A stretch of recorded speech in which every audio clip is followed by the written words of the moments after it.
Mesdames et messieurs, bonjour ou bonsoir. Bienvenue dans cette interview exclusive sur VOA Afrique avec Monsieur Alinguete Jules, le patron de l'inspecteur général des finances en séjour ici à Washington, D.C. Monsieur Alinguete, bonjour. Bonjour. Merci beaucoup de l'honneur que vous nous faites d'être sur notre plateau aujourd'hui dans cette interview exclusive. Vous êtes à Washington, D.C. Vous êtes l'homme dont tout le monde parle aujourd'hui. On y reviendra. Qu'est-ce que vous faites ici dans la capitale américaine?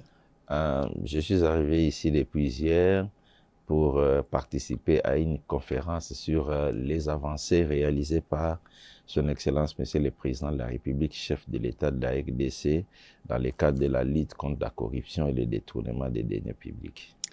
Dans cette conférence, justement, c'est tout le monde qui en parle, c'est sur tous les réseaux sociaux congolais. Vous avez déclaré, je vous cite, vous avez dit qu'il n'y a pas de guerre en République démocratique du Congo. Et ces déclarations fait couler beaucoup d'encre aujourd'hui. Monsieur Alinguete, qu'est-ce qui vous fait dire, alors que tout le monde sait ce qui se passe en RDC, vous dites qu'il n'y a pas de guerre?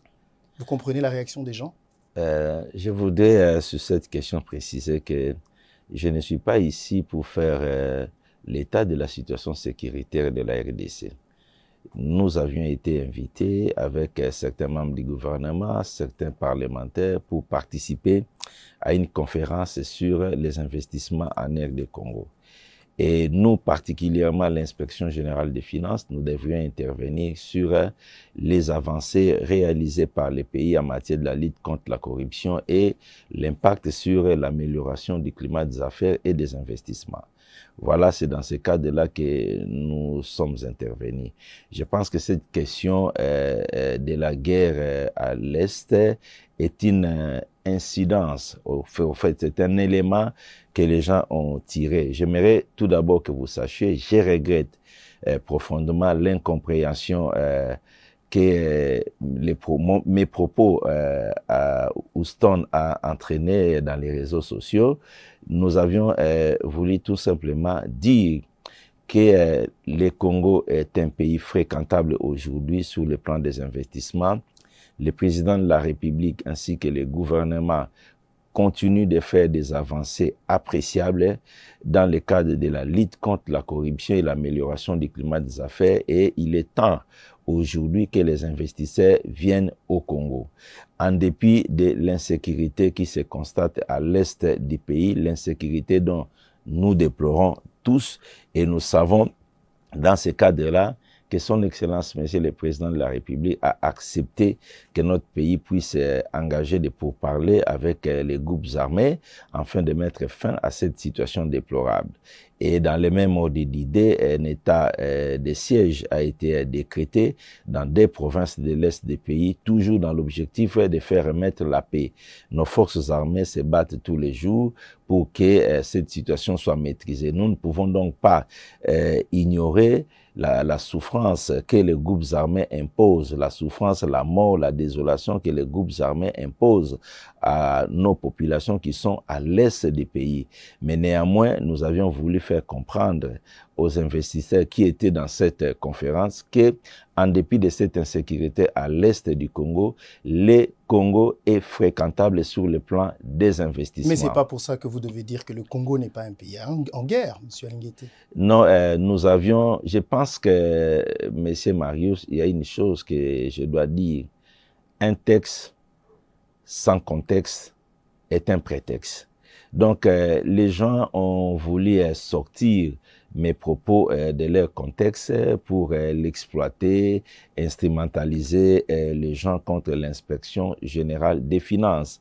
Nous avions clairement dit que le Congo est un pays fréquentable sur le plan de l'investissement. Il ne faudra pas qu'on présente le Congo dans des forums d'investissement comme un pays en guerre où il ne faut pas venir investir. Je ne vais pas faire les jeux de certains de nos compatriotes qui prennent les loisirs de sillonner le monde pour lancer un message aux investisseurs de ne pas venir au Congo. Vous pouvez avoir des rancœurs contre le président de la République ou contre le gouvernement de votre pays, mais vous avez l'obligation d'aimer le Congo. Mais ce n'est pas parce que vous voulez que les investisseurs viennent que vous ignorez la situation de votre pays. Non, dire qu'il y a l'insécurité à l'est des pays qui cause la mort, la désolation, cela ne signifie pas que on ignore ce qui se passe à l'est de notre pays. Je voudrais également dire que demander aux investisseurs de venir au Congo, déclarer que le Congo est un pays fréquentable sur le plan des investissements ne signifie pas une négation de la situation d'insécurité à l'est de notre pays. Mais beaucoup de réactions sur les réseaux sociaux, notamment des personnalités qui parlent de on ne peut pas baisser la température en cassant le thermomètre, ce qui veut dire on ne peut pas appeler les investisseurs à venir investir dans un pays où il n'y a pas de paix. J'ai vu ces déclarations sur les réseaux sociaux. Oui, je pense que vous faites allusion certainement à la déclaration de l'ambassadeur itinérant du président de la République, M.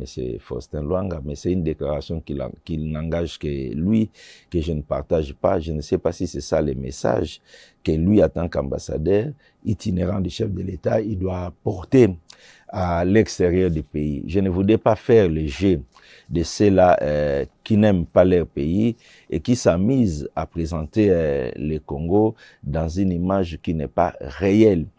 Et je peux vous rappeler que le président de l'Assemblée nationale au Congo, il y a tout récemment, avait dit devant le Parlement aux députés, sortez des groupes armés. Et vous devez comprendre que cette situation d'insécurité à l'Est, il y a de nos compatriotes qui trouvent leur compte.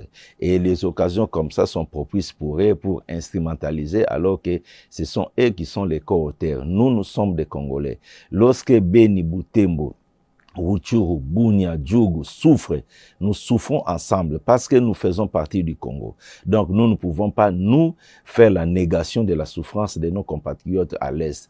Mais c'est eux qui veulent faire cette exploitation. À ces gens-là s'ajoutent quelques personnes qui se trouvent mal au point avec tous les contrôles que l'inspection générale des finances fait aujourd'hui et qui les met en difficulté.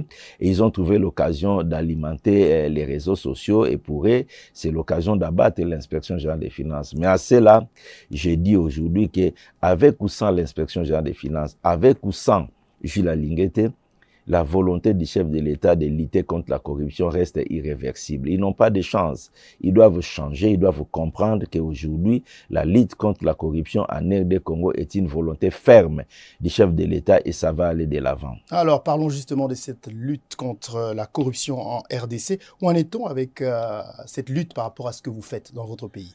Oui, je voudrais dire, c'est pour cela d'ailleurs nous sommes arrivés ici, c'est pour présenter les avancées réalisées par son Excellence Monsieur le Président de la République dans le cadre de la lutte contre la corruption.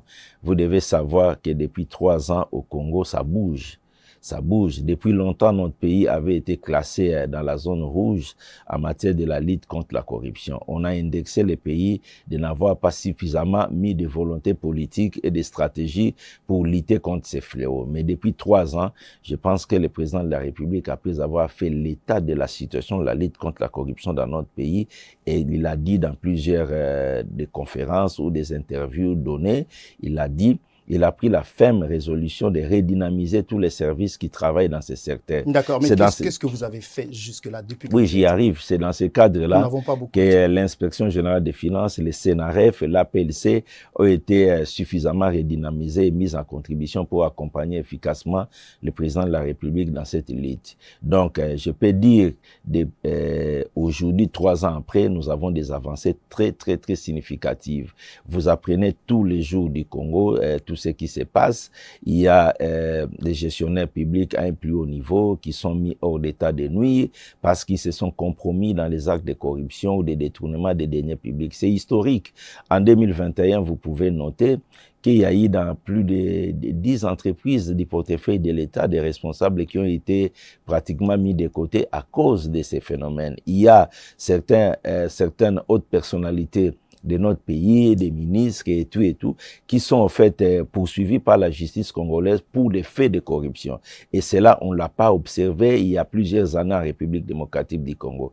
Tout cela démontre de la volonté ferme de notre président et de notre pays à repousser ces antivaleurs dans la gestion publique de la RD Congo. Alors, dans l'une de vos sorties dernièrement, vous vous plaignez que malgré tous vos efforts pour combattre le détournement des fonds publics, le gouvernement ne fait pas assez pour punir les détourneurs, par exemple avec les cas de faits graves de malversation que vous avez révélés au sein de la Société congolaise des ports et transports, la Cohydro et la Régie des eaux, que vous avez qualifié d'inacceptable. Non, je ne pense pas qu'on peut généraliser cette situation en disant que le gouvernement ne fait rien sur ces volets. Non.